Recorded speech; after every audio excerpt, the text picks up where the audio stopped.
Hi, friends. Um, Good evening. Let me welcome you all. সবাইকে সুস্বাগতম। তো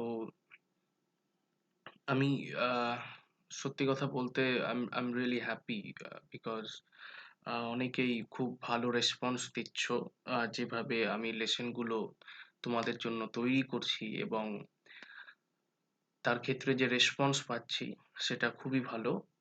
The response is certainly overwhelming response এবং বিশেষ করে এই টেক্সট বুক রিগার্ডিং যে প্রবলেম গুলো ইউ গাইজ আর ফেসিং, মানে যে সমস্ত প্রবলেম ফেস করছো সেক্ষেত্রে অনেকেই প্রবলেম ফেস করার জন্য বিভিন্ন রকম ভাবে, মানে আমি চাইছি যে অ্যাজ এ স্টুডেন্টস, আমি জানি you might be having lot of problems, lot of questions. As a student তোমাদের অনেক প্রশ্ন থাকতে পারে। তো আমি সেই কারণেই আমি অলরেডি তোমাদের একটা, মানে প্ল্যাটফর্ম বলতে পারো যে you can message me on Telegram or WhatsApp, যে কোনো সমস্যা ইংলিশ রিগার্ডিং। যেহেতু এখন আপাতত 9 এবং 10 এই দুটো ক্লাস স্টার্ট করেছি, এখনো 11-12 স্টার্ট করে উঠতে পারিনি due to lack of time, সময়ের অভাবে। এবং খুব শিগগিরই কিন্তু 11-12 এই দুটো স্টার্ট করব। তো ফর দ্য টাইম বিং 9-10 এই দুটো ইংলিশ রিগার্ডিং যে কোনো problem, you can message me, no problem, either on telegram or whatsapp. So আর যেভাবে রেসপন্স আমি পেয়েছি তার জন্য I am really happy. So আজকের লেসন আই হোপ যে বুঝে গেছো, বা আজকের লেসনটি মেইনলি হবে ভয়েস চেঞ্জ, বাংলাতে যেটা বলে বাচ্য পরিবর্তন। তো আজকের লেসনটি খুবই ইন্টারেস্টিং বলতে পারো। যে ইংলিশ গ্রামারের ক্ষেত্রে বেশ কিছু জিনিস আছে, যেমন পার্টস অফ স্পিচ, তারপরে tense, voice change, narration change, আরো অনেক কিছু আছে, ইম্পর্টেন্ট জিনিস আছে। কিন্তু এই জিনিসগুলো কিন্তু খুব বেসিক্স, এইগুলোকে বলতে পারি ব্যাকবোন অফ ইংলিশ গ্রামার। অবশ্য টেন্সটা সব থেকে বেশি গুরুত্বপূর্ণ। আর অ্যাজ অফ নাও, আজ অবধি কিন্তু আমি অলরেডি পার্টস অফ স্পিচ এবং টেন্স এবং টাইপস অফ সেন্টেন্স, এই টপিকগুলো কিন্তু আমি অলরেডি কভার আপ করে নিয়েছি আমার ইউটিউব চ্যানেলে। তো এই ভয়েস চেঞ্জ, এই লেসনটি দেখার আগে কিন্তু আমি তোমাদের অবশ্যই রিকোয়েস্ট করব যে প্লিজ ভয়েস চেঞ্জ জানার জন্য অ্যাটলিস্ট পার্টস অফ স্পিচ সম্পর্কে ভালো ধারণা এবং টেন্স সম্পর্কে ভালো ধারণা, তার পাশাপাশি টাইপস অফ সেন্টেন্স সম্পর্কে ভালো ধারণা কিন্তু থাকতেই হবে। না হলে কিন্তু এই ভয়েস চেঞ্জ একেবারেই বুঝতে পারবে না। ওকে? তো তার জন্য মেক সিওর যে তুমি সেইগুলো সম্পর্কে, বিশেষ করে পার্টস অফ স্পিচ, টেন্স, এগুলো সম্পর্কে তোমার একটা খুব ভালো নলেজ বা কনসেপ্ট আছে। তাহলে কিন্তু ভয়েস চেঞ্জটা সুবিধা হবে। কেমন? তো শুরু করা যাক। তো ভয়েস চেঞ্জ দেখো, ভয়েস চেঞ্জ যেটাকে বাংলাতে বলা হয় বাচ্য পরিবর্তন। এর মানে এইটা যে একটা যখন সেন্টেন্স আমাদের কাছে থাকে, একটা বাক্য যখন থাকে, একটা বাক্যের কটা পার্ট হয়? আমি অলরেডি বলেছি কিন্তু সাবজেক্ট, তারপরে সাবজেক্ট থাকে, একটা ভার্ব থাকে, আর অবজেক্ট থাকে। তো কি কি পরিবর্তন হবে ভয়েস চেঞ্জের ক্ষেত্রে? ভয়েস আমরা জানি যে ২ রকমের ভয়েস হয়। একটা অ্যাক্টিভ ভয়েস, আরেকটা হয় প্যাসিভ ভয়েস। ওকে? তো আমাদের কি করতে হয়? এক্সারসাইজ যখন দেই, এক্সারসাইজে কিন্তু দেখি অ্যাক্টিভ ভয়েস থেকে প্যাসিভ ভয়েসে আমাদের চেঞ্জ করতে হয়। আর প্যাসিভ ভয়েস থেকে আবার অ্যাক্টিভ ভয়েসেও কিন্তু চেঞ্জ করতে হয়। কিন্তু এটা এই প্যাসিভ থেকে অ্যাক্টিভটা কিন্তু খুব কম। যেটা মেইনলি চেঞ্জ করতে হয় সেটা হচ্ছে অ্যাক্টিভ ভয়েস থেকে প্যাসিভ ভয়েস। কেমন? তো আমরা ডিটেইলসে দেখে নেব যে ভয়েস চেঞ্জ কি করে করতে হয় অ্যাকচুয়ালি, ভয়েস জিনিসটা কি, এটা কেন চেঞ্জ করি, ওকে? তো এখানে একটা ছোট্ট ডেফিনেশন দিয়েছি, সংজ্ঞা দিয়েছি ভয়েস চেঞ্জ সম্পর্কে। বলছে, "the voice of a verb expresses whether the subject in the sentence has performed or received the action. এর বাংলা মানে হচ্ছে ভয়েস অফ আ ভার্ব। তাহলে ভয়েসটা কার? ভয়েসটা অলওয়েজ হবে ভার্ব। মানে একটা সেন্টেন্সে যে ভার্ব থাকে বা ক্রিয়া থাকে, সেই ক্রিয়ার যে ভয়েস, সেটা কি করে, কি এক্সপ্রেস করে? এক্সপ্রেস মানে হচ্ছে প্রকাশ করা। যে কি প্রকাশ করে? whether the subject, সাবজেক্ট মানে কি? সেই বাক্যের কর্তা, ইন দ্য সেন্টেন্স, সেই বাক্যের যে কর্তা সাবজেক্ট, ওয়েদার সেটা আদৌ has performed or receive the action. বলছে সেই বাক্যের কর্তা নিজে সেই কাজটা করেছে, না সেই কাজটা রিসিভ করেছে। রিসিভ করা মানে গ্রহণ করা। একটা এক্সাম্পলের মাধ্যমে আমি বুঝিয়ে দিই। দেখো এখানে একটা এক্সাম্পল দিয়েছি, "She reads the book." ওকে? তাহলে she মানে সে, reads মানে হচ্ছে, read মানে হচ্ছে পড়া। তাহলে she reads the book, তাহলে সে বই পড়ে।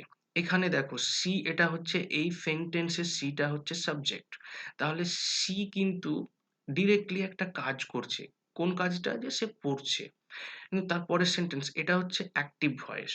আমি অবশ্যই সবকিছু ডিটেলসে বলবো, অ্যাক্টিভ ভয়েস কেন এটা, প্যাসিভ ভয়েস কোনগুলো, কিভাবে প্যাসিভ ভয়েস, কোনটা প্যাসিভ ভয়েস, কি করে বুঝতে পারবো। তারপরে দেখো, the book is read by her. The book is read by her. তো এখানে দেখো কি হয়েছে, যে এই যে সি, এটা হচ্ছে সাবজেক্ট, রিডসটা হচ্ছে ভার্ব, দ্য বুক এটা হচ্ছে অবজেক্ট। এই অবজেক্টটা কিন্তু এখানে চলে এসছে, অ্যাজ এ সাবজেক্ট চলে এসছে। দ্য বুক ইজ, এখানে স্লাইটলি চেঞ্জ হয়েছে, ইজ রেড। তো এখানে রেড হয়ে গেছে, থার্ড ফর্ম হয়ে গেছে বাই হার। তাহলে বইটা তার দ্বারা কি হচ্ছে? পড়া হচ্ছে। তো এইখানে যে বেসিক্যালি চেঞ্জ বা পরিবর্তনটা এসছে, সেটা হলো যে এইখানে এই কর্তা মানে সি বা সাবজেক্ট এই সেন্টেন্সের, সে নিজে কাজটা করছে। কিন্তু এখানে কি হচ্ছে? কাজটা ওর দ্বারাই হয়েছে, কিন্তু ঠিক উল্টোভাবে বলা হয়েছে যে কাজটা তার দ্বারা করা হয়েছে। তো একটা জিনিস অলওয়েজ মাথায় রেখো, যখন ভয়েস চেঞ্জের ক্ষেত্রে অলওয়েজ কিন্তু একটা সেন্টেন্সের যে অবজেক্ট থাকে, সেই অবজেক্টটা কিন্তু সাবজেক্ট হয়ে যায়। কেমন? যেমন এটা অ্যাক্টিভ ভয়েস, এই অ্যাক্টিভ ভয়েসের যে অবজেক্ট আছে, এই অবজেক্টটা এখানে সাবজেক্ট হয়ে যাবে। আর যে সাবজেক্ট থাকবে, সেই সাবজেক্টটা কিন্তু অবজেক্ট হয়ে যাবে। আর এক্ষেত্রে, এই ক্ষেত্রে এখানে দেখো সি থেকে হার হয়ে গেছে। এখানে বেশ কিছু রুলস আছে, আমি নেক্সট একটা লিস্টের মাধ্যমে সেগুলো বলে দেব, যে প্রোনাউন গুলো কিভাবে চেঞ্জ হয় এবং কি হয়, সেটা লিস্টের মাধ্যমে আমি দেখিয়ে দেব। তো ভয়েস মেইনলি ২ প্রকার। ২ প্রকার, ২ ধরনের হয়। একটা অ্যাক্টিভ ভয়েস, আরেকটা হচ্ছে প্যাসিভ ভয়েস। তো এখানে একটা লিস্ট আছে। তো আমি বেসিক্যালি কোন রকমের কোনো রুলস রেগুলেশন, মানে একদম প্রত্যেকটা টেন্সের আলাদা, আলাদা রুলস রেগুলেশন সেভাবে লিখিনি। কারণ আমি জানি সেভাবে লিখলে ম্যাক্সিমাম স্টুডেন্ট, বেশিরভাগ স্টুডেন্ট কনফিউজড হয়ে যায়। তো এখানে সিম্পল ভাবে লেখা আছে। এখানে দেখো টেন্স, এখানে সমস্ত ধরনের টেন্স গুলো আছে। সিম্পল প্রেজেন্ট থেকে শুরু করে সবগুলো। আর এখানে অ্যাক্টিভ ভয়েসে যেই আমরা অক্সিলারি ভার্ব গুলো ইউজ করি। কারণ আমি আগেই বললাম যে ভয়েস যখন চেঞ্জ করব, অ্যাক্টিভ ভয়েস থেকে প্যাসিভ ভয়েসে যাব, তখন অবজেক্ট হয়ে যাবে সাবজেক্ট, আর সাবজেক্ট হয়ে যাবে অবজেক্ট। তাহলে চেঞ্জ কিসের হচ্ছে? পরিবর্তন হচ্ছে ভার্বের। ভার্বটা চেঞ্জ হবে। তো দেখো, এখানে যখন অ্যাক্টিভ ভয়েসে ডু বা ডাজ থাকবে, মানে প্রেজেন্ট ইনডিফিনিটে, তো সেই প্রেজেন্ট ইনডিফিনিটে যখন ডু বা ডাজ থাকবে, তখন সেটা যখন প্যাসিভ ভয়েস হয়ে যাবে, সেটা অ্যাম, ইজ বা আর হয়ে যাবে। এবার অ্যাম, ইজ, আর এর ব্যবহার জানো, কোথায় অ্যাম বসে, কোথায় আর বসে, কোথায় ইজ বসে। তো এই যে পুরো একটা এই ছকটা, এটা কিন্তু মনে রাখতে হবে। পুরো চার্ট এইটুকু কিন্তু মনে রাখতেই হবে, কিছু করার নেই। এমনটা না যে সবকিছুই একদম ইজিলি চলে আসবে, ইজিলি বোঝা। কিছু ক্ষেত্রে কিন্তু প্রত্যেকটা সাবজেক্টেই কিছু জিনিস থাকে যেগুলো কিন্তু মেমোরাইজ করতে হবে, মুখস্থ করতে হবে। তাহলে সিম্পল পাস্টে কি থাকে? ডু থেকে ডিড হয়ে গেল। তো ডিড এটা অ্যাক্টিভ ভয়েসে থাকবে, কিন্তু সেটা কি হয়ে যাবে অজ বা ওয়্যার। প্যাসিভ ভয়েস যখন করব, সিম্পল পাস্ট বা পাস্ট ইনডিফিনিটের যখন আমি প্যাসিভ ভয়েস করব অ্যাক্টিভ থেকে, তখন কিন্তু কি হয়ে যাবে অজ বা ওয়্যার। তারপরে সিম্পল ফিউচার, মানে ফিউচার ইনডিফিনিট, উইল থেকে কি হয়ে যাবে উইল বি। এটুকু জাস্ট তোমরা লিখে নাও, একটা খাতায় লিখে নাও। কারণ নেক্সটে যখন আমি এখানে একটা খুব ভালো ছক আছে, যে ছকের মাধ্যমে আমি সম্পূর্ণ ভয়েসগুলো একেবারে বুঝিয়ে দেব। তো সেক্ষেত্রে কিন্তু এই যে এই লিস্টটা কিন্তু খুব ভালোভাবে প্রয়োজন হবে। তো প্লিজ কাইন্ডলি তোমরা এই লিস্টটা একটা খাতায় বা নোটবুকে লিখে নাও। উইল থেকে উইল বি হয়ে যাবে। আবার প্রেজেন্ট কন্টিনিউয়াসে অ্যামিজার থাকে। আর ভার্বের সাথে আইএনজি, ওগুলো তো টেন্সে আশা করি টেন্স জানো যে ভার্বের সাথে আইএনজি হবে। তো অ্যামিজার যখন প্রেজেন্ট কন্টিনিউয়াসটা কি হয়ে যাবে অ্যামিজার তো হবেই, তার সাথে সাথে বিং হয়ে যাবে, বিইআইএনজি, বিং। অ্যাক্টিভ ভয়েস থেকে যখন প্যাসিভ ভয়েসে করব। তারপরে পাস্ট কন্টিনিউয়াসে অজ ওয়্যার থেকে কি হয়ে যাবে ওয়াজ ওয়্যার বিং। একই রকম দেখো, অজ ওয়্যার ছিল, এর সাথে শুধু কন্টিনিউয়াসের ক্ষেত্রে কি ইউজ হচ্ছে বিং, বিইআইএনজি। বিং মানে হচ্ছে বিং, বিং, বিং কথাটির অর্থ হলো হচ্ছে। ওকে। তারপরে প্রেজেন্ট পারফেক্ট হ্যাজ বা হ্যাভ থাকে অক্সিলারি ভার্ব, তাহলে সেখানে কি হয়ে যাবে হ্যাজ বা হ্যাভ এটা অ্যাক্টিভে থাকে, কিন্তু প্যাসিভে গেলে হ্যাজ বিন বা হ্যাভ বিন হয়ে যাবে। হয় হ্যাজ বিন হবে, না হয় হ্যাভ বিন হবে। কেমন? তো হ্যাভ বা হ্যাজের ব্যবহার তোমরা জানো। তারপরে past perfect always had use করি, তো সেটা কিন্তু হ্যাড বিন হয়ে যাবে। ফিউচার পারফেক্ট উইল হ্যাভ আমরা ইউজ করি, সেটা উইল হ্যাভ বিন হয়ে যাব। দেখো এখানে কিন্তু বেশ কিছু tense like future perfect continuous, future continuous, তারপরে পাস্ট পারফেক্ট কন্টিনিউয়াস, এগুলো নেই এই কারণে, কারণ এই টেন্সগুলোর কিন্তু ভয়েস চেঞ্জ সম্ভব নয়। ওকে। তো তার জন্য এখানে কনফিউজ হওয়ার কিছু নেই, যে এখানে বেশ কিছু জিনিস লেফট আউট হয়ে গেছে, like future perfect continuous, future continuous, present perfect continuous, এগুলোর কিন্তু ভয়েস চেঞ্জ সম্ভব না, মানে অ্যাক্টিভ ভয়েস থেকে প্যাসিভ ভয়েসে করা যাবে না। এবার দেখো এখানে এই লিস্টটাও কিন্তু তোমাদের মনে রাখতে হবে। এই লিস্টটা কি, যে এখানে যে প্রোনাউন গুলো আছে, যে সেই প্রোনাউন গুলো যখন অ্যাক্টিভ ভয়েসে আই থাকলে প্যাসিভ ভয়েসে সেটা মি হয়ে যাবে। কেমন? তো আই থেকে প্যাসিভ ভয়েসে মি হয়ে যাবে, উই থেকে আস হয়ে যাবে, দে থেকে দেম হয়ে যাবে, হি থেকে হিম, সি থেকে হার, ইউ থেকে ইউ থাকবে, ইট থেকে ইট থাকবে। আর এখানে দেখো একটা নাম দিয়েছি, যে যদি অ্যাক্টিভ ভয়েসে কোনো ব্যক্তির নাম থাকে, কোনো ব্যক্তি বা বস্তুর, সেক্ষেত্রে নামটা কিন্তু চেঞ্জ হয় না, সেই নামটাই থেকে যায়। কেমন? তো এই শুধু এই জিনিসগুলো চেঞ্জ হয়, সেটা কিন্তু অবভিয়াসলি তোমরা নোট ডাউন করে নাও। আমি আবার বলছি, প্লিজ এগুলোকে নোট ডাউন করে নাও। ওকে। তো আশা করি এটুকু পুরোটাই নোট ডাউন করে নিয়েছো। তো এইগুলো মুখস্থ করতে হবে, মনে রাখতে হবে। এটা কি করে সম্ভব? এটা একটা উপায় আছে, সেটা হচ্ছে বারবার ওটাকে প্র্যাকটিস করা।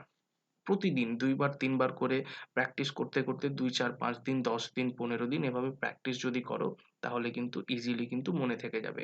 দেখো প্র্যাকটিস কিন্তু একমাত্র ওয়ে, যেকোনো সাবজেক্ট হোক, ম্যাথ প্র্যাকটিস হোক বা জিওগ্রাফির যেকোনো ম্যাপ পয়েন্টিং থেকে শুরু করে যেকোনো জিনিস, প্র্যাকটিস কিন্তু খুবই ইম্পোর্টেন্ট। ইংলিশের ক্ষেত্রেও সেটাও কিন্তু ব্যতিক্রম নয়। কেমন? তো আশা করি এই পুরো ছকটা তোমরা ওটাকে নোট ডাউন করে নিয়েছো। এবার আমি ডিরেক্টলি এক্সাম্পল এ চলে আসছি, যে কি করে আমরা অ্যাক্টিভ ভয়েস থেকে প্যাসিভ ভয়েস করব। প্রত্যেকটা টেন্স ওয়াইজ। দেখো এখানে একটা জিনিস লক্ষ্য করো, এখানে প্রেজেন্ট টেন্সের ইনডিফিনিট আছে, কন্টিনিউয়াস আছে, পারফেক্ট আছে এবং পারফেক্ট কন্টিনিউয়াস আছে।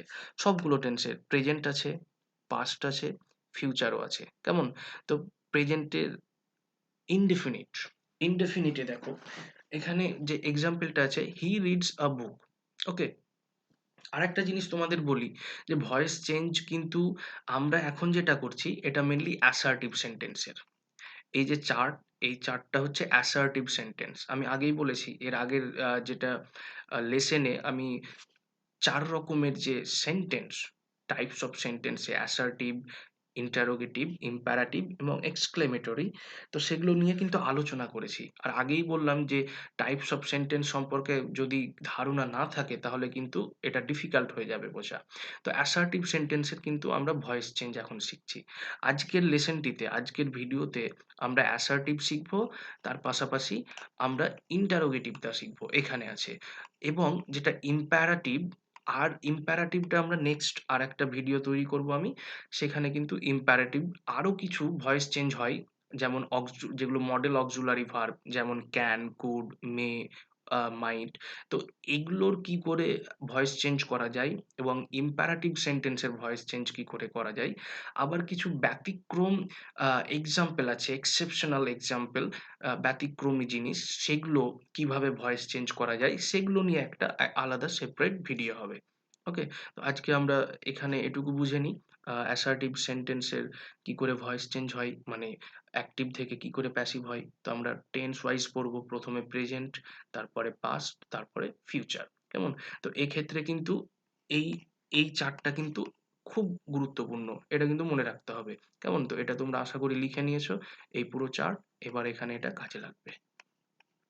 দেখো, তো ইনডেফিনিটে, প্রেজেন্ট ইনডেফিনিটে প্রথম যেটা উদাহরণ, হি রিডস আ বুক, সে বই পড়ে। প্রতিদিনের ঘটনা, যেহেতু এটা হ্যাবিচুয়াল বোঝাচ্ছে, হি রিডস আ বুক। তো এখানে কি হয়ে যাবে, এ বুক, এটা হচ্ছে অবজেক্ট, অবজেক্টটা চলে এলো, এ বুক ইজ, ইজ কেন হলো, কারণ এ বুক একটা বই বোঝাচ্ছে, তাহলে সিঙ্গুলার। তাহলে আমরা জানি সিঙ্গুলার ক্ষেত্রে কি হয়, ইজ বসে। এবার এখানে তোমাদের যদি প্রশ্ন আসে যে ইজটা কেন হলো, এই যে আমি এই কারণেই বললাম যে এখানে ছকটা প্রয়োজন। যে দেখো, অ্যাক্টিভ ভয়েসের ক্ষেত্রে যখন সিম্পল প্রেজেন্টে কি হয়ে যাবে, অ্যাম ইজ আর হবে। ওকে? অ্যাক্টিভ ভয়েসে, যখন অ্যাক্টিভ ভয়েস থেকে প্যাসিভ করব তখন অ্যাম, ইজ, এখানে অ্যাম, ইজ বা আর ইউজ করতে হবে। তো এখানে তিনটের মধ্যে তিনটে তো একসাথে ইউজ করা যায় না, যে কোনো একটা ইউজ করতে হবে। তো আমরা এখানে ইজ কেন ইউজ করলাম, ইজ ইউজ করার কারণ হচ্ছে এখানে যে এই যে সাবজেক্ট, এটা এখানে অবজেক্ট ছিল, কিন্তু এখানে কিন্তু প্যাসিভ ভয়েসে সাবজেক্ট হয়ে যাবে। এ বুক ইজ, এই এ বুকটা কিন্তু সিঙ্গুলার, মানে সিঙ্গুলার নাম্বার, তার জন্য এখানে ইজ হলো। যদি এটা প্লুরাল হতো তাহলে অবশ্যই আমরা আর বসাতাম। ওকে? তাহলে এ বুক ইজ রেড। এবার যেটা আমি বলছি সেটা একদম, মানে নোট করে নাও, যে যখন এই ভার্বটা অ্যাক্টিভ ভয়েস থেকে প্যাসিভ ভয়েস করব, অ্যাক্টিভ ভয়েস থেকে প্যাসিভ ভয়েস করব, তখন এই যে ভার্বটা থাকবে, ভার্বটা এখানে নরমালি যে কোনো ফর্মেই থাক না কেন, ভার্বের ৩ টে আছে, ফর্ম আছে। একটা প্রেজেন্ট ফর্ম, একটা পাস্ট ফর্ম আর একটা পাস্ট পার্টিসিপল। তো এটা অলওয়েজ কি হবে, ৩ নাম্বার ফর্ম হবে। ভার্বের অলওয়েজ ৩ নাম্বার ফর্ম হবে সব রকম টেন্সের ক্ষেত্রেই। সেটা প্রেজেন্ট টেন্স, পাস্ট টেন্স বা ফিউচার টেন্স, যেকোনো টেন্সেরই আমরা ভয়েস চেঞ্জ করি না কেন অ্যাক্টিভ থেকে প্যাসিভ, ভার্ব অলওয়েজ কি হবে, ৩ নম্বর ফর্ম হবে। কোথায়? প্যাসিভ ভয়েসে। কেমন? তো এ বুক, এখানে অবজেক্ট ছিল, সাবজেক্ট হয়ে গেল ইজ। ইজ কেন বুঝিয়ে দিলাম যে ইজ কেন বসবে, রেড বাই হিম। তাহলে এখানে বাই যুক্ত করতে হচ্ছে। বাই যুক্ত এই কারণে করতে হচ্ছে, এখানে বইটা, হি এই সাবজেক্ট নিজে বইটা পড়েছিল। তো এখানে উল্টোভাবে বলা হচ্ছে যে বইটা কার দ্বারা পড়া হয়েছে, হি, তার, হি মানে কে, সে। তো এই হি থেকে হিম হয়ে যাবে। আমি এখানে অলরেডি কিন্তু এই চার্টটা দিয়ে দিয়েছি, যে হি থেকে হিম, সি থেকে হার। এটা কিন্তু অবশ্যই তোমরা মুখস্থ করে নাও। এবার এখন তো কারেন্টলি যেহেতু আহ শিখছো, যেহেতু এই সময়ে, তাহলে তোমরা তো এখন সাথে সাথে মুখস্থ করতে পারবে না। তো নোট ডাউন করে নাও এবং সেটাকে একটা পাশে খাতায় লিখে ওটাকে রেখে দাও। এবং এটার সাথে সাথে ভিডিও বা এই লেসন চলার সাথে সাথে তোমরা এটাকেও পাশে খাতায় দেখে নাও, তাহলে বুঝতে পারবে যে আই থেকে কি হবে, উই থেকে কি হবে। কেমন? তো এখানে এটা বোঝা গেল, a book is read by him. এবার কন্টিনিউয়াস চলে আসি। প্রেজেন্টের এটা কি হলো, ইনডেফিনিট হলো। তারপরে continuous, he is reading a book. তাহলে দেখো সিম্পল, এই সেম সেন্টেন্সটাকেই শুধু কি করেছে, কন্টিনিউয়াস করেছে। তো আশা করি জানো, টেন্স যেহেতু পড়েছো, যে হি ইজ, ইজ কেন হলো, আর কন্টিনিউয়াস মানে ভার্বের সাথে আইএনজি হবে। তাহলে হি ইজ রিডিং আ বুক। তো এখানে কি বলেছিলাম, যে এ বুক আবার অবজেক্ট হয়ে গেল, এ বুক ইজ বসে গেল। ইজ বসবেই। আমি এখানে আবার তোমাদেরকে দেখিয়ে দিচ্ছি। এই যে am is are হবে, এই am is are তার সাথে being হবে প্রেজেন্ট কন্টিনিউয়াস এর ক্ষেত্রে am is are তো হবেই, তার সাথে being হবে। দেখো, তো এখানে কি করেছি যে এ বুক অবজেক্ট চলে এলো ইজ। ইজ কেন? কারণ সিঙ্গুলার, এ বুক এখানে সাবজেক্ট হিসেবে আছে। তো সিঙ্গুলার বোঝাচ্ছে একটাই বুক, ইজ তার জন্য হলো বিং রেড। আবার বলছি যে এই যে রিড, এটা কিন্তু অলওয়েজ কি হবে, এখানে আইএনজি যুক্ত আছে, এখানে কিন্তু আর হবে না আইএনজি যুক্ত। কেন? এই ভার্বটা অলওয়েজ এখানে প্যাসিভ ভয়েসে অলওয়েজ কি হবে, থার্ড ফর্ম হবে, পাস্ট পার্টিসিপল হবে। কেমন? তাহলে a book is being read by him. আবার বাই এবং হি থেকে হিম হয়ে গেল। কেমন? সিমিলারলি দেখো, he has red a book. আবার a book has been read by him. তাহলে হ্যাজ বিন কেন? এই যে আমি অলরেডি এখানে বলে দিয়েছি যে প্রেজেন্ট পারফেক্টে হ্যাজ হ্যাভ থাকবে, সেটা হ্যাজ বিন বা হ্যাভ বিন হয়ে যাবে। সেই কারণে আমি তোমাদের আবারও বলছি, যদি এখনো অবধি এটাকে নোট ডাউন না করে থাকো, প্লিজ নোট ডাউন করে নাও। কারণ যখন কোনো কিছু আমরা শিখতে চাই, অ্যাটলিস্ট এই অলসতাটুকু না থাকাই ভালো, যে কি না এখন লিখবো না, পরে লিখবো। তো এই যে লেজিনেস, এই লেজিনেস কিন্তু আমাদেরকে কি করে পিছ মানে পিছু পা করে দেয়। আরো আমাদেরকে আরো সমস্যার ক্রিয়েট করে, প্রবলেমের ক্রিয়েট করে। তো সেহেতু প্লিজ এটাকে ভিডিওটা পজ করে 5 মিনিটে একদম তাড়াতাড়ি এটা আর এই চার্টটা লিখে নাও। তাহলে এটুকু বুঝতে খুবই তোমাদের সুবিধা হবে। কেমন? এবার perfect continuous, he has been reading a book, এর কোনো কিন্তু ভয়েস চেঞ্জ হয় না। হ্যাঁ, কেমন? এবার আমরা পাস্ট চলে আসি। হি রেড আ বুক। তাহলে দেখো, এখানে হি রিডস আ বুক, এটা রেড হয়ে যাবে। হি রেড আ বুক, ওকে, মানে এটা ভার্বের 2 নম্বর form. He red a book. তাহলে এ বুক অবজেক্টটা সাবজেক্ট হয়ে গেল। এবার অজ হলো। এবার পাস্টের ক্ষেত্রে অজ হলো, কিন্তু প্রেজেন্টের ক্ষেত্রে অ্যামিজার হয়, কিন্তু পাস্টের ক্ষেত্রে তো অ্যামিজার হবে না, সেটা অজ বা ওয়্যার হবে। এখানে অলরেডি বলেছি যে পাস্টের ক্ষেত্রে অজ বা ওয়্যার হবে। তো এখানে অজ কেন হলো? কারণ একটাই, এ বুক এটা হচ্ছে সিঙ্গুলার, একটা বই। তাহলে a book was red by him. Similarly একই রকম ভাবে এখানে যেটা করেছি সেটা এখানেই ওইভাবে করা হয়েছে। তারপরে হি ওয়াজ রিডিং আ বুক।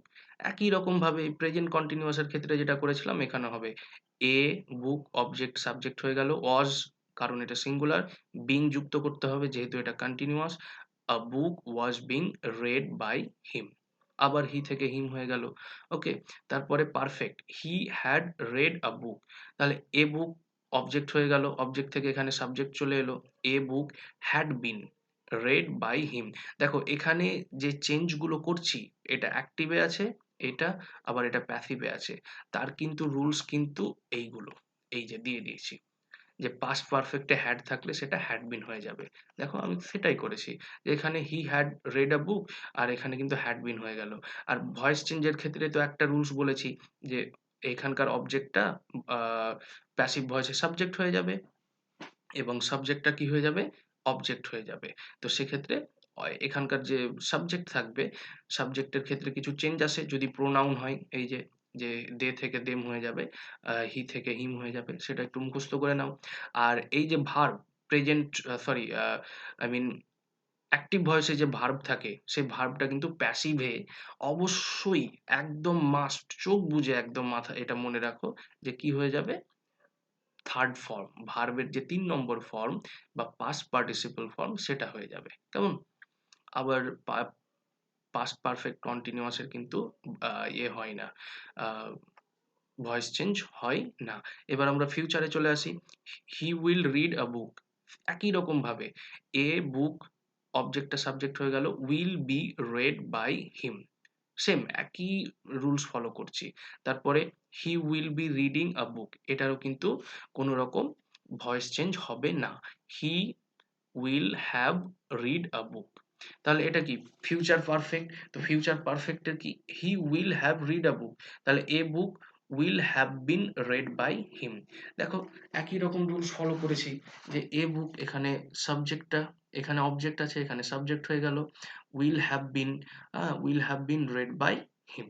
ওকে, এখানকার আমি আবারও বলছি, এই চার্টটা প্লিজ তোমরা দেখো, এই চার্ট অনুযায়ী পুরো কিন্তু ভয়েস চেঞ্জ গুলো হবে, এই পুরো চার্ট এবং এটা। কেমন? তো অ্যাসার্টিভ সেন্টেন্স আশা করি বুঝতে পেরেছো। এগুলো যে অ্যাসার্টিভ সেন্টেন্স মানে কি? যে এখানে বিবৃতি দিই, যেটা আমরা এর আগের ক্লাসে আমরা আলোচনা করেছি যে অ্যাসার্টিভ সেন্টেন্স কি। ওকে? এইবার আমরা ইন্টারোগেটিভ সেন্টেন্সে চলে আসি। যে অ্যাসার্টিভ সেন্টেন্সের তো ভয়েস চেঞ্জ করলাম, কিন্তু ইন্টারোগেটিভ সেন্টেন্সের ভয়েস চেঞ্জ কি করে করব? তো আগে আমাদের জানতে হবে যে একটা অ্যাসার্টিভ সেন্টেন্সকে বা অ্যাসার্টিভ বাক্যকে কি করে ইন্টারোগেটিভ করে, প্রশ্নবোধক বাক্য কি করে করে। তো আমি তোমাদের সুবিধার্থে কি করেছি, এখানে প্রথমে আগে অ্যাসার্টিভ বাক্য বা অ্যাসার্টিভ সেন্টেন্স লিখেছি, সেটাকে ইন্টারোগেটিভ করে দিয়েছি, এবং সেই ইন্টারোগেটিভটার কি করে ভয়েস চেঞ্জ করছি। মানে এখানে এই দুটো আছে, এই দুটো তো কি অ্যাসার্টিভ, ইন্টারোগেটিভ, এই দুটোই কিন্তু অ্যাক্টিভে আছে, মানে অ্যাক্টিভ ভয়েস, এবং সেটাকে কিন্তু ফাইনালি আমি প্যাসিভ ভয়েসে করে দিয়েছি। খুব সহজ জিনিস, একটু শুধু মাথায় মানে কি বলবো, একটু শুধু আহ, মনোযোগ দিয়ে যদি বা শোনো বা দেখো, তাহলে ইজিলি কিন্তু বুঝে যাবে। যেমন ইউ প্লে ফুটবল, এটা আমরা জানি যে এটা present indefinite. You play football অ্যাসার্টিভে আছে। তো এটাকে যদি ইন্টারোগেটিভে করি, মানে প্রশ্নবোধক বাক্য করি, তাহলে কি হবে? Do you play football. এর আগের লেসনটিতে তোমরা যদি না দেখে থাকো, প্লিজ দেখো, টাইপস অফ সেন্টেন্স। সেটা খুবই ভালো লেসন, এবং সেখানে কিন্তু সবকিছু এক্সপ্লেন করা আছে যে কি করে অ্যাসার্টিভ থেকে ইন্টারোগেটিভ করা হয়। হ্যাঁ, সবকিছু কিন্তু এক্সপ্লেন করা আছে টেন্স ওয়াইজ, প্রত্যেকটা টেন্সের। তাহলে ডু কেন বসলো সেখানে কিন্তু আমি সেই ভিডিওটাতে এক্সপ্লেন করেছি, এবং সেম জিনিস বারবার একইভাবে যদি এক্সপ্লেন করি, তাহলে এই ভিডিওটি অনেক বড় হয়ে যাবে, তো সেক্ষেত্রে প্রবলেম ক্রিয়েট হতে পারে। কেমন? তো ডু ইউ প্লে ফুটবল, এটা হচ্ছে কি এই সেন্টেন্সটার ইন্টারোগেটিভ। এবার দেখো, আমি প্রথমেই যে বলেছিলাম যে তোমাদের ক্ষেত্রে যে সিম্পল প্রেজেন্টে আমাদের এই যে চার্টটা অলরেডি তোমাদের বলেছি যে তোমরা দেখে নাও। সিম্পল প্রেজেন্টে am is are ইউজ করতে হবে প্যাসিভ ভয়েসে। তো সেক্ষেত্রে আমরা কিন্তু এখানে সেটাই করেছি। দেখো, যে এখানে কি করেছি, is football played by you. তাহলে এখানে দেখো, এখানে ইউ প্লে ফুটবল, এই ফুটবলটা হচ্ছে অবজেক্ট, তো অবজেক্টটা কি হয়ে গেল, সাবজেক্টে চলে এলো। এবার যেহেতু এটা প্রশ্নবোধক বাক্য, তো প্রশ্নবোধক বাক্যে অলওয়েজ কি হয়, অক্সিলারিটা আগে হয়, শুরুতেই হয়। তো এখানে ইজ কেন বসালাম, ইজ কারণ এ কারণে বসালাম, এই যে ফুটবল, ফুটবলটা হচ্ছে সিঙ্গুলার, ফুটবল সিঙ্গুলার নাম্বার, তার জন্য ইজ বসলো। এখানে যদি কোনো প্লুরাল নাম্বার থাকতো এই ফুটবলের জায়গায়, তাহলে কিন্তু আর বসতো। কেমন? তো তার জন্য ইজ ফুটবল। তাহলে এখানে দেখো, এই ফুটবল যেটা আছে এটা অবজেক্ট আছে এখানে, কিন্তু এখানে কি হলো, সাবজেক্ট। প্লেড, প্লে থেকে প্লেড, প্লেড কেন হবে, প্লেড এই কারণে হবে, কারণ আমি আগেও বললাম, আবারও বলছি, যে অ্যাক্টিভ থেকে যখন প্যাসিভ ভয়েসে যাব, ভার্ব অলওয়েজ কি হবে, ৩ নম্বর ফর্মে হবে। তার জন্য প্লেড হয়ে গেল। বাই তো বসাতেই হবে ভয়েস চেঞ্জের ক্ষেত্রে। ইউ, হ্যাঁ, ইউ আছে, ইউ থেকে ইউ, ইউ হবে, এখানে কোনো চেঞ্জ হবে না। যেটা আমি অলরেডি কিন্তু এখানে দেখো, আমি এখানে বলেছি ইউ থেকে ইউ হবে, এর কোনো চেঞ্জ হবে না। তারপরে সিম্পল প্রেজেন্ট হলো, এবার সিম্পল পাস্ট। তাহলে ইউ প্লেড ফুটবল, তাহলে এর ইন্টারোগেটিভ কি হবে, ডিড ইউ প্লে ফুটবল। তো এবার এখানে ইজ ইউজ করেছিলাম, এখানে পাস্টের জন্য কি করতে হবে, অজ বা ওয়্যার ইউজ করব, ওয়াজ অথবা ওয়্যার। তো এক্ষেত্রে যেহেতু ফুটবলটা সিঙ্গুলার, তার জন্য আমাকে কি করতে হচ্ছে, অজ ইউজ করতে হচ্ছে। অজ ফুটবল প্লেড বাই ইউ, হয়ে গেল প্যাসিভ ভয়েস। এবার সিম্পল ফিউচার, মানে future indefinite, you shall play football. দেখো, এখানে ইউ উইল ইউজ হয়, কিন্তু এখন মডার্ন ইংরেজিতে কিন্তু শ্যাল উইল অ্যাজ সাচ কোনো ডিফারেন্স নেই, তার জন্য আমি ইউ শ্যাল ইউজ করেছি, you shall play football.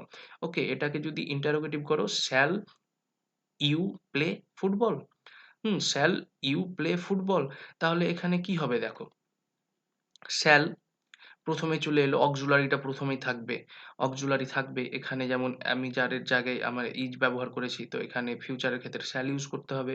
Shall football, এখানে কি আছে, অবজেক্ট আছে, এখানে সাবজেক্ট হয়ে গেল।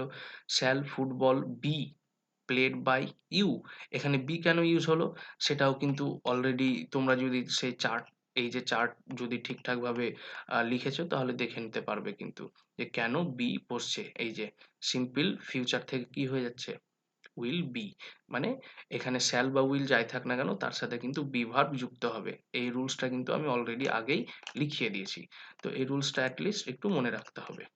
ওকে, তাহলে হয়ে গেল, shall football be played by you. Okay, তারপরে present continuous, you are playing football, present continuous এর কি এটা উদাহরণ। তাহলে ইন্টারোগেটিভ করলে কি হবে? Are you playing football?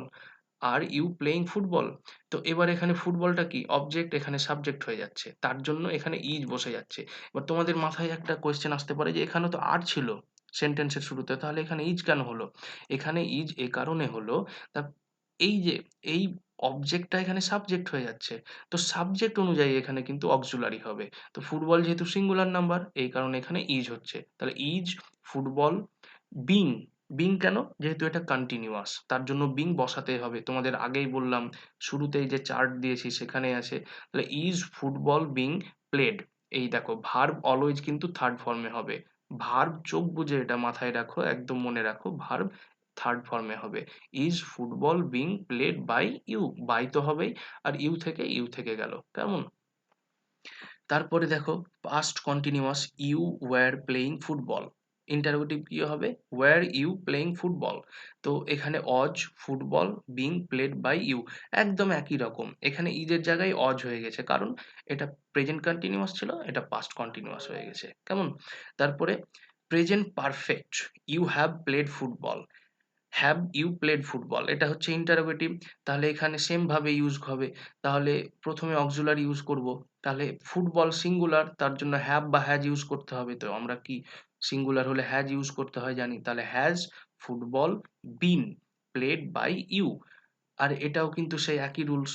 আমি বললাম সেই চার্টে দেখে নাও যে প্রেজেন্ট পারফেক্টের অ্যাক্টিভ থেকে প্যাসিভ ভয়েসে করতে গেলে কি হবে?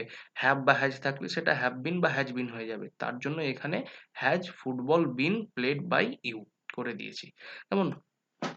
তারপরে perfect, past perfect, you had played football. You had played football. Had you played football, এটা ইন্টারোগেটিভে। তাহলে এখানে হ্যাড শুরুতেই চলে এলো অক্সিলারি। তারপরে ফুটবল, ফুটবল এখানে অবজেক্ট থেকে সাবজেক্ট হয়ে গেল। বিন প্লেড, বিন প্লেড যেহেতু এটা পারফেক্ট, পাস্ট পারফেক্ট, তার জন্য কি হচ্ছে? বিন হয়ে যাচ্ছে। Had football been played by you. Then future perfect, you will have played football. Will you have, will you have played football, এটা এটা কি আছে? অ্যাসার্টিভে, এটা ইন্টারোগেটিভ হয়ে গেল। এবার এই এটাও এবং এটাও, মানে এই অ্যাসার্টিভটাও এই ইন্টারোগেটিভটাও, এই দুটোই কিন্তু কি অ্যাক্টিভে আছে। এবার প্যাসিভ যদি করি, কি হয়ে যাবে? Will football has been played by you. এখানে হ্যাজ বিন কেন হলো? এখানে হ্যাজ বিন এই কারণে হলো, কারণ তোমাদের মাথায় কোয়েশ্চেন আসতে পারে যে এখানে হ্যাভ বিন আছে, তো এখানে কেন হ্যাজ বিন হলো? দেখো, এখানে হ্যাভ বিন এই কারণে আছে, কারণ এই ইউ এর জন্য এখানে হ্যাভ আছে। কারণ ইউ এর পর আমরা জানি হ্যাভ হয়। কিন্তু এখানে যে হ্যাজ বিন হচ্ছে, এটা কিন্তু এই কারণে ফুটবল, এবং ফুটবল অর্থ সিঙ্গুলার। তো সিঙ্গুলার হলে সেটা হ্যাজ হবে, আমরা জানি, সেই জন্য হ্যাজ হচ্ছে। যদি এখানে কোনো প্লুরাল কিছু থাকতো, প্লুরাল নাম্বার, তাহলে আমরা অবশ্যই হ্যাভ বিন বসাতাম। কেমন? তো will football has been played by you. তো খুবই একটা সিম্পল ট্রিক্সে কিন্তু এগুলো জাস্ট মাথায় রাখতে হবে। যে আমি জানি ইন্টারোগেটিভ সেন্টেন্সের ভয়েস চেঞ্জ করাটা একটু অনেক সময় ট্রিকি হয়ে যায় বা একটু কনফিউজিং হয়ে যায়। তো সেক্ষেত্রে আমি যেভাবে বললাম সেভাবে প্র্যাকটিস করো। এই যে ছকটা আছে, এই ছকটা তোমরা বারবার প্র্যাকটিস করো, এবং আমি যেগুলো বললাম এক্সাম্পল, সেই এক্সাম্পল সেগুলোকে দেখো। একবার দেখেই হবে না। একবার দেখে হয়তো 50% ক্লিয়ার হতে পারে। তারপর আরো ঠিকঠাকভাবে সেগুলোকে বারবার দেখে যেতে হবে। এবং আরেকটা জিনিস, যদি এই লেসন আ পুরোটা আমি যেভাবে বললাম, তারপরেও যদি কোনো রকম কোয়েরিজ বা ক্লিয়ার, মানে সমস্যা আসছে, তাহলে no problem. You can message me on WhatsApp or টেলিগ্রামে মেসেজ করতে পারো। আ রিগার্ডিং ভয়েস চেঞ্জ বা অন্য কোনো 9-10 এর যে কোনো ইংরেজি রিগার্ডিং সমস্যা যদি হয়, আমি সেগুলো কিন্তু ট্রাই করব সেগুলোকে সলভ আউট করা বা সমস্যার সমাধান করা। তো আই হোপ যে আজকের লেসনটি, যে ভয়েস চেঞ্জ যেভাবে করালাম, বিশেষ করে অ্যাসার্টিভ এবং ইন্টারোগেটিভ সেন্টেন্সের, এরপরে আমি ইম্পারাটিভ যেটা আছে এবং ইম্পারাটিভ ছাড়াও আরো কিছু বিশেষ ব্যতিক্রমী কিছু ভয়েস চেঞ্জ আছে, এবং মডেল অক্সিলারি ভার্বের যে কিছু ভয়েস চেঞ্জ আছে, সেগুলো নিয়ে আরেকটা ভিডিও করে সেগুলো কিন্তু আশা করি সেগুলো খুব শিগগিরই বুঝিয়ে দেব। কেমন?